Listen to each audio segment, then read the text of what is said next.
The envelope arrived at midnight, slipped under Amora's door like a snake. She did not need to open it to know what it meant. The words were brief and brutal: leave Ukaka by sunrise, or your parents will bury you in the soil you think is so precious. Outside, footsteps faded into the darkness, and Amora's hands trembled as she stared at the threats written in cold ink.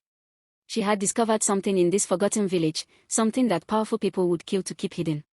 And now, standing alone in a room that suddenly felt too small, too exposed, she had to make a choice that would either save her people or destroy her completely. Before we continue, please subscribe to the channel and let me know where you are listening from in the comments. Amora Okafor was not like the other graduates.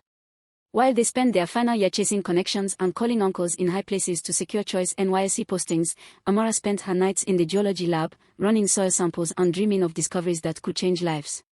She came from the kind of home where her mother sold vegetables under the scorching sun so Amora could afford textbooks.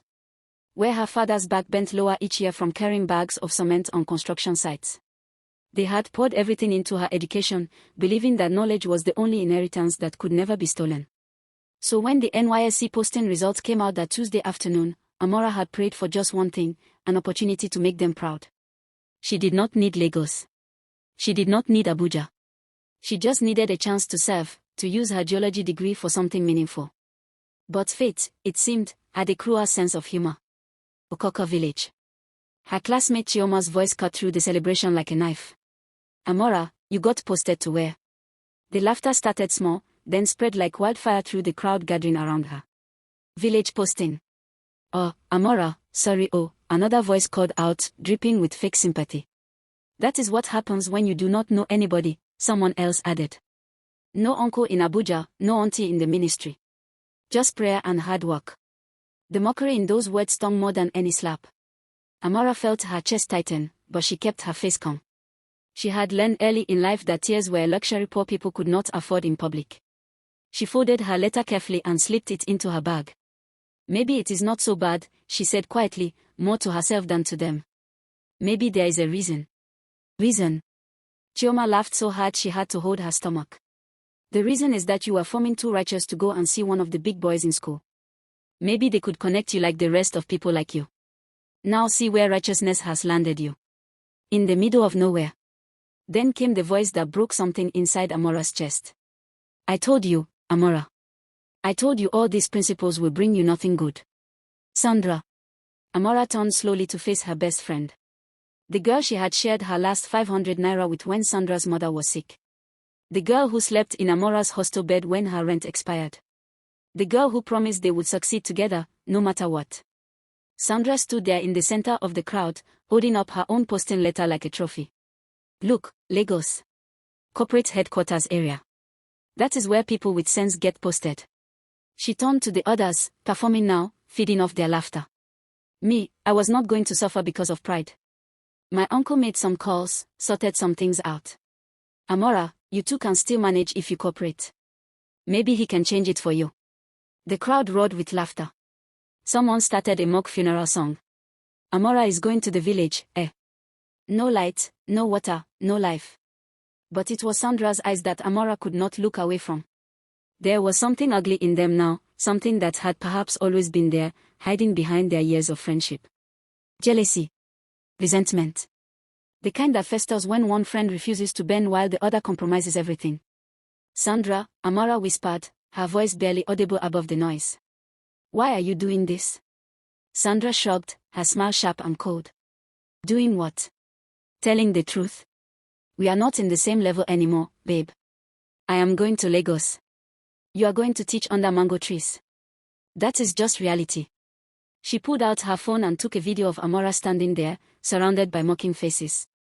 This is going to be epic content. From first class to village class. Something inside Amora cracked then, but instead of breaking, it hardened into something stronger. She looked at Sandra, really looked at her, and saw clearly for the first time. This was not friendship. Perhaps it never had been.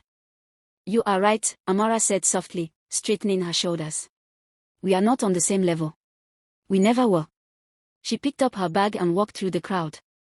Behind her, the laughter continued, but she did not turn back. That night, in her small room off campus, Amora sat on her thin mattress and read her posting letter again. Ukaka village. She pulled out her phone and searched for it on Google Maps. It was a tiny dot in Enugu State, surrounded by green, far from any major city. No reviews. No photos. Just forgotten. Her phone buzzed. Messages flooded in. Sandra had posted the video. The comments were merciless. Village core member. Bush posting. No future. Even people she barely knew were sharing it, adding their own mockery. Amora's mother called. My daughter, I saw what that girl posted. Do not mind them. God's time is the best. Her father's voice came through, shaky with restrained anger. Should I call my brother to see if he knows anybody? We can try to change it. No, Papa, Amora said, surprised by the steadiness in her own voice. I will go to Ukaka. If that is where I am meant to be, then there is something there for me. I won't go against God's will. Are you sure? Her mother asked. Amora looked at her reflection in the cracked mirror on her wall. She saw her mother's determination in her jaw, her father's resilience in her eyes. She saw a girl who had climbed out of poverty with nothing but her mind and her faith. I am sure, Mama. Everything happens for a reason. Even this. 3 weeks later, Amora boarded a bus heading east. Her bags were few, her resources fewer. As the city disappeared behind her and the landscape turned greener, quieter, simpler, she felt something unexpected: peace. While Sandra was probably sipping cocktails in some Lagos lounge, posting selfies with city lights, Amora watched the sun set over villages that looked like they had been forgotten by time itself. All Amora knew, as the bus rumbled toward Ukaka, was that she would serve with everything she had. Village or city, it did not matter. She was going to make her parents proud. An Ukaka village, hidden in the hills of Enugu, was about to discover what happens when you welcome a girl with nothing to lose and everything to prove. Ukaka village greeted Amora with red dust and curious stares. Children peeked from behind their mothers' wrappers as she stepped off the rickety bus, her bags looking too neat, too clean for a place where everything was covered in the honest dirt of hard living. The village head, Igwe Okonkwo, welcomed her with careful politeness, the kind reserved for strangers who never stay long enough to matter. Our teachers come and go, he said, his eyes tired from disappointment. They see our village and count the days until they can leave. Will you be different? Amora looked around at the scattered mud houses, the children with eager eyes, the women balancing water pots on their heads. Something in her chest loosened. I will be here, she promised. Really here. And she was. Within weeks, Amora became the teacher Ukaka had been waiting for. She did not complain about the classroom with its leaking roof or the wooden benches that gave splinters. She taught mathematics under the mango tree when the rain drove them out. She used stones to teach counting, drew maps in the sand to teach geography. But it was her geology lessons that made the children's eyes light up like fireflies. The soil beneath your feet holds stories, she would tell them, scooping up handfuls of red earth. It tells us what lived here before, what can grow here now, what treasures might be hiding below. The villagers began to be more kind to her. Mama Adis brought her freshly harvested vegetables. Papa Emeka fixed her door without being asked. The women invited her to their meetings, teaching her to balance water pots on her head while she taught them about soil pH and crop rotation. For the first time since arriving in Ukaka, Amora felt something she had not felt in the university courtyard. She felt valued. Then came the evening that changed everything. It was a Friday, and Amora had taken her students to the stream for a practical lesson on soil composition. The children were laughing, their feet splashing in the shallow water as they collected samples in old tins and plastic bottles. The sun was setting, painting the sky in shades of orange and gold, when Amora bent down to scoop soil from beneath the water surface. Her hand froze. Something in the soil caught the dying light and shimmered, unnatural and beautiful. Her heart began to pound, not with excitement yet, but with the careful rhythm of a scientist recognizing a pattern she had only seen in textbooks. Teacher, what is it? Little Chinidu asked, leaning over her shoulder. Nothing, Amora said quickly, too quickly. Just interesting mineral composition. Let us head back before it gets dark. That night, alone in her small room, Amora spread the soil sample on a piece of cloth and examined it under her battery-powered lamp. Her hands shook as she conducted basic field tests she had learned in the university lab. The shimmer was not her imagination. The weight was wrong for ordinary sediment. The color, when she separated it carefully, showed traces that made her breath catch in her throat. Gold. For 3 days, Amora returned to the stream at different times, collecting samples from various points, testing, retesting, barely sleeping. She told no one. She could not afford to be wrong, could not afford to raise hopes in a village that had known too much disappointment. But every test confirmed what her training told her: Ukaka was sitting on mineral wealth that could transform everything. The question was what to do with this knowledge.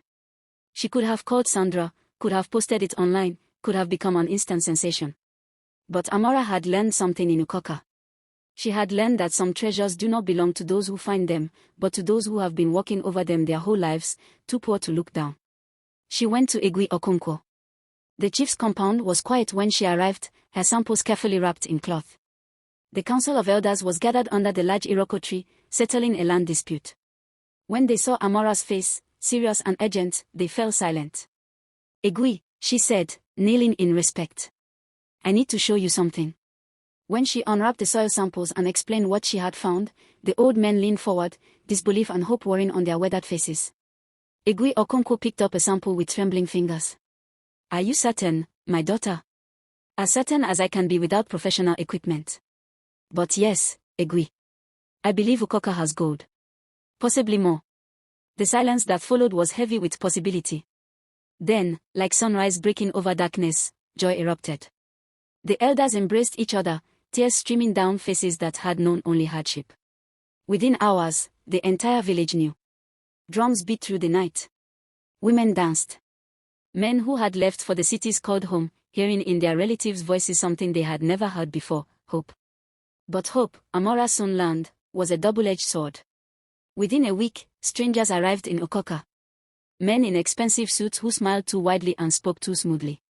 They came with contracts written in language designed to confuse, offering money that sounded like fortunes to people who had never seen 100,000 naira at once. Sign here, and your village will be rich, they promised, their eyes already counting their own profits. Some swindlers disguised as government officials arrived next, demanding bribes, threatening to seize the land for national interest. Mining companies sent representatives who walked through the village like they already owned it, pointing at homes and saying, "This will need to be demolished. And this. And this." The unity Amora had watched grow began to crack. Some villagers wanted to sell immediately, afraid the opportunity would vanish like morning mist. Others distrusted everything, remembering how outsiders had always taken from them and given nothing back. Arguments broke out in the square. Families divided. The joy turned sour. And then the threats began. A note slipped under Amora's door: "Leave Ukaka. Forget what you found. Or you will regret teaching these villagers to dream." Mama Addis found her crying behind the school building one afternoon. "They are going to destroy everything," Amora whispered. "I thought I was helping, but I brought a problem." The old woman sat beside her, quiet for a long moment. Then she said, "My child, do you know what my grandfather used to say? When a stranger shows you the path to your own farm, he means to harvest your yams. These people, they want to harvest what is ours. But you are showing us how to harvest it ourselves." "But I do not know how," Amora admitted, her voice breaking. "Then we will learn together," Mama Addis said firmly. "You did not bring problem. You brought truth. What we do with it, that is up to all of us." That night, as Amora lay awake listening to angry voices arguing in the distance, she made a decision. She would not let Ukaka become another story of exploitation. She would not let these people be robbed of their own fortune. Even if it meant standing alone against forces bigger than her. Even if it cost her everything. Amora did not sleep that night. Instead, she did what she had always done when the world tried to crush her: she studied. By the light of her lamp, she researched mining laws, cooperative structures, and fair trade agreements that would involve the government's consent and also benefit the village. She read about other communities that had been exploited and those rare few who had won. She took notes until her hand cramped, building a plan that could save Ukaka from the vultures circling overhead. At dawn, she called a village meeting. The square was packed. Every farmer, every mother, every elder who could walk came to hear what the young corps member had to say. The greedy outsiders sat at the edges, confident that these simple villagers would choose their quick money over complicated alternatives. Amora stood before her people, her voice steady despite the fear coiling in her stomach. "They are offering you millions," she began, pointing at the suited men. "But your land is worth billions. They know this. They are counting on you not knowing." She pulled out a map she had drawn, showing the estimated mineral deposits. "This is not just gold. This is your children's education. Your grandchildren's future. Your health care, your roads, your freedom from poverty for generations. But we do not know how to mine, someone shouted from the crowd. We are farmers, not business people. Then we learn, Amora said firmly. We form a cooperative. We register the land properly so no one can steal it. We find investors who will treat us as partners, not victims. We train our youths to manage the operations. It will take longer, yes. But what we build will be ours. Igwe Okonkwo stood, his voice cutting through the murmurs. This stranger, he said, gesturing to Amora, has lived among us, taught our children, eaten from our pots. She could have sold this information to the highest bidder and disappeared. Instead, she is fighting for us. He turned to face the village. I say we trust her. One by one, hands rose in agreement. The outsiders left that day, angry and empty-handed. But Amora knew the real work was just beginning. For months, she became more than a teacher. She traveled to the city to register the cooperative, navigating government offices that tried to intimidate her with bureaucracy and bribes. She connected with ethical mining consultants who agreed to train the village youths. She ensured every contract was transparent, every decision made with full community consent. There were setbacks, moments when exhaustion nearly broke her. But Mama Adi's words kept her going. You did not bring problem. You brought truth. Slowly, impossibly, Ukaka began to transform. The first profits came in, and instead of rushing to build mansions, the cooperative voted to construct a proper school. Then came a health clinic with real equipment and trained nurses. Clean water flowed through new pipes. Solar panels brought electricity to homes that had only known darkness. Young men and women who had fled to the cities returned, trained in mining, accounting, and management, ready to lead their own community's future. And the world noticed. News outlets arrived, cameras rolling, capturing the miracle of Ukaka. The village corps member who struck gold became a national headline. Amora's face appeared on television, in newspapers, across social media. Officials who had tried to steal from Ukaka now posed for photos, pretending they had supported the village all along. Celebrities who had never heard of the village suddenly wanted to visit. And those who had mocked her. They came crawling back. Chioma sent messages asking for jobs. Former classmates who had laughed at her village posting now begged for introductions to investors. And then, on a humid Tuesday afternoon, Sandra appeared at Ukaka's gate. She looked smaller than Amora remembered, stripped of the arrogance that had once made her shine. Amora, she whispered, unable to meet her eyes. I am so sorry. For everything. The mockery, the betrayal, the video. I was jealous and stupid, and I have been watching you become everything I pretended I would be. I do not deserve your forgiveness, but I am begging for it. Amora looked at the girl who had once been her best friend, the girl who had chosen cruelty over loyalty. Every part of her remembered the pain, the public humiliation, the loneliness of that bus ride to a place everyone called exile. But she also remembered her mother's vegetables sold under the sun, her father's bent back, and the lesson poverty had taught her: bitterness was a luxury she could not afford. There is a position opening in our cooperative's outreach program, Amora said quietly. It is yours if you want it. Not because you deserve it, but because I refuse to become the kind of person who forgets where she came from. Sandra fell to her knees, tears streaming down her face. Thank you. I will spend every day proving I can be better. The village honored Amora with a ceremony that brought tears to the eyes of even the toughest elders. They draped her in royal cloth and gave her a name that would be remembered long after her bones turned to dust, Akamankwchi. Guardian of treasure and destiny. Her parents sat in the front row, her mother weeping with pride, her father's chest swelling as the Igwe praised the daughter who had lifted an entire community from poverty. Amora had given them more than comfort. She had given them proof that their sacrifices had not been in vain. Amora understood the real treasure she had found in Ukaka. It was not the gold beneath the stream. It was the truth that greatness is not found in the places people celebrate the most, but in the courage to bloom exactly where you are planted. Thanks for listening to the end. If this story touched your heart, don't forget to like and subscribe for more inspiring African tales. Share your thoughts in the comments, and remember, your current position is not your final destination. Until next time, keep believing in your journey.